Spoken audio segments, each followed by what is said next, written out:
Kwa hiyo nimekuwa mtumishi wa chama kwa zaidi ya miaka 35. Nimefanya kazi hiyo, hatimaye nikawa katibu wa CCM wa mkoa. Nimestaafu mimi mwaka 2023 tarehe 7 mwezi wa 7 katika mkoa wa Tanga, nikiwa katibu wa CCM wa mkoa. Baada ya kuja kuripoti ndio nikateuliwa kwenye kamati ya utafiti, nikafanya utafiti. Baada ya utafiti ukazaa majawabu, nikaamua shawishi utafiti uliofanya na wewe utakwenda huko huko. Nikaletwa Pemba, nikakabidhiwa mkoa. Nimekabidhiwa mkoa, makundi mbalimbali yaliyomo hapa, wakiwemo wapenzi wangu sana shirikisho la walimu, wamenipokea vizuri sana. Mwenyekiti wa shirikisho la walimu nakushukuru sana. Katibu wa shirikisho la walimu nakushukuru sana.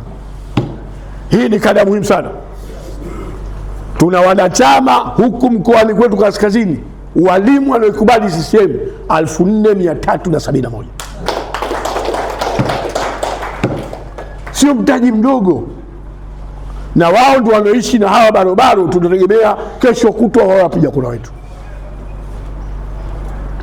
Wamekisaidia sana chama chetu. Walimu nawashukuru sana.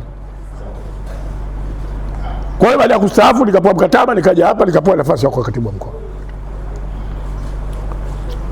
Sasa kila jambo Sheikh Omar kasema lenye mwanzo lina mwisho. Mimi nimekuja hapa tayari na mkataba wa miaka 2 na miezi 7 nilikuwa tayari nishaitumia afisi kuu nikimsaidia ndugu yangu Omar Kilupi, idara ya organization. Nimekuja hapa, tarehe yangu ya kumaliza mkataba mimi ilikuwa tarehe 30 mwezi wa 10 mwaka jana.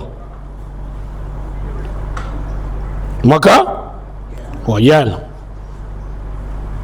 Sasa Jakaya alisema